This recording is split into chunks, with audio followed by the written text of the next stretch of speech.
Salam sejahtera Malaysia, terima kasih kerana menonton video-video dalam channel ini. Sebelum kita mula, jangan lupa untuk tekan tombol subscribe, share, like dan komen. Let's go! Salam sejahtera dan salam perpaduan kepada seluruh rakyat Malaysia. Berita panas malam ini bertajuk PN ketepikan proklamasi orang Melayu. Mahyadin MD Yassin semalam mengumumkan PN akan bertanding di semua 245 kerusi DUN dalam PRN 6 negeri akan datang ini. Katanya, PAS akan bertanding di 126 kerusi, Bersatu 83 kerusi dan Gerakan 36 kerusi. Rundingan kerusi berjalan dengan agak lancar. Tiada perselisihan faham yang boleh mencetuskan masalah. Kami dapat muktamadkan rundingan lebih awal berbanding tarikh pengundian yang masih belum diumumkan, katanya dalam sidang media di Ibu Pejabat PN di Kuala Lumpur. Turut hadir Presiden PAS Hadi Awang, Presiden Gerakan Dominic Lau dan barisan pimpinan tertinggi PN yang lain. Sebelum ini, selepas mengadakan rundingan meja bulat dengan parti-parti yang menyokong proklamasi orang Melayu, Tun Mahathir Mohamad yang seolah-olah menobatkan dirinya sebagai Ketua Blok Pembangkang mengumumkan mereka bersetuju untuk tidak bertembung sesama sendiri dalam PRN akan datang nanti. Dalam rundingan meja bulat yang dihadiri beberapa pemimpin utama PAS dan pemimpin kecil Bersatu, tetapi tidak dihadiri Mahyadin dan Hamzah Zainuddin selaku Ketua Pembangkang, Tun Mahathir turut menyebut pertemuannya dengan Mahyadin akan diatur selepas itu. Begitupun di sebalik Mahyadin menyatakan kesediaan untuk bertemu dengan Tun Mahathir yang lebih dulu mempelawannya untuk bekerjasama, tetapi sehingga ini tiada pertemuan berlangsung antara kedua-dua mereka. Secara umumnya, disedari kebimbangan dalam PN terhadap pertemuan itu ialah Tun Mahathir pastinya akan meminta sejumlah kerusi untuk kelompok yang menyokongnya, termasuk daripada pejuang yang dipimpin anaknya Mukhris. Hakikatnya, mereka itu tiada kekuatan sendiri selepas hilang deposit pada PRU 15 lalu dan berharap dapat bernafas kembali dengan menumpang kekuatan PN. Malah Mukhris tidak lama sebelum ini turut memohon untuk menyertai PN, tetapi telah ditolak dengan alasan penyertaan parti itu akan mengganggu proses pengagihan kerusi dalam gabungan tersebut.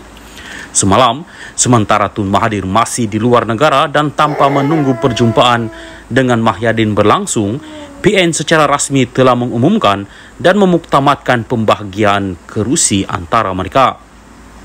Nampaknya melalui pembahagian itu, tiada kerusi diperuntukkan kepada parti atau pihak lain selain parti dalam PN. Sekaligus ini bermakna PN telah mengenepikan Tun Mahathir dan proklamasi orang Melayu dalam menghadapi PRN 6 negeri mendatang ini. Masih mahu bertanding jugakah mereka yang bersama proklamasi orang Melayu, termasuk pejuang yang dipimpin Mukhris dalam PRN nanti? Syabuddin Hussein, 23/6/2023. Salam sejahtera dan salam perpaduan kepada seluruh rakyat Malaysia. Berita panas malam ini dipetik daripada BH Online bertajuk Usamain isu agama, kaum jika junjung institusi beraja. Berita penuh, Tita Sultan Selangor, Sultan Sharafuddin Idris Shah dan Sultan Terengganu, Sultan Mizan Zainal Abidin mengingatkan semua calon dan penyokong parti politik berkempen secara sehat, menunjukkan akhlak baik serta tidak membangkitkan isu agama dan kaum pada pilihan raya negeri PRN sangat signifikan selepas memperkenalkan Dewan Undangan Negeri DUN dibubarkan. Kita yakin hasrat sama turut dikongsi Sultan Kedah dan Sultan Kelantan yang di Pertuan Besar Negeri Sembilan, yang di Pertua Negeri Pulau Pinang, yang negeri baginda semua turut terbabit dalam proses demokrasi itu. Hakikatnya, peringatan Sultan Selangor dan Sultan Terengganu itu tidak hanya terpakai kepada pemimpin, calon dan jentera parti politik atau gabungan yang bakal bertanding, bahkan perlu diberikan perhatian semua termasuk penyokong dan individu yang berselindung di sebalik kedudukan pempengaruh atau pengguna media sosial. Kita melihat isu agama dan kaum dibangkitkan pada kempen pilihan raya selalu dibubarkan lagi dengan semangat dan kegairahan penyokong untuk mengulas sesuatu kenyataan berbaur dan kedua-dua elemen itu bahkan menambah lebih ibarat pepatah hendak memadam api tengah menyala, disiramkan minyak pula ke atasnya. Pada masa sama, pemimpin parti politik sendiri perlu menunjukkan teladan baik dengan memastikan kempen dilaksanakan jentera masing-masing tidak mengeksploitasi isu agama dan kaum serta tidak boleh berlepas tangan serta berselindung di sebalik alasan bukan pihak kami mulakan atau tidak mewakili parti. Mereka perlu bertanggungjawab terhadap sebarang kempen yang boleh membangkitkan atau mengapi-apikan isu sensitif itu serta mengarahkan jentera agar mengikut lunas undang-undang serta mendukung rukun negara terutama kesopanan dan kesusilaan.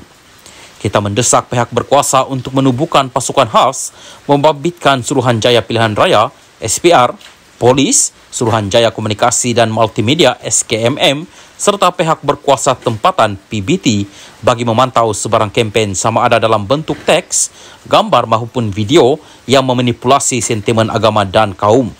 Kita tidak mahu mendengar lagi alasan seperti SPR tidak ada kuasa perundangan sedangkan ada akta kesalahan pilihan raya yang jelas melarang kempen seumpama itu.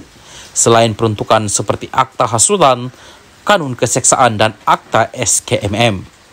Kita tidak mahu kempen mengeksploitasi isu agama dan kaum seperti berlaku pada pilihan raya umum ke-15 berulang lagi kerana resiko sangat besar terhadap keharmonian masyarakat serta keamanan negara. Kita menyeru semua pihak untuk menjunjung titah Sultan yang sebenarnya sebelum ini sudah banyak kali dijadikan pesan dan amanat oleh Yang di-Pertuan Agung Al-Sultan Abdullah Riayatuddin Al-Mustafa Bilal Shah jika benar mereka semua mempertahankan kedudukan institusi beraja serta keluhuran perlembagaan di negara ini. Sekian berita, salam Malaysia Madani.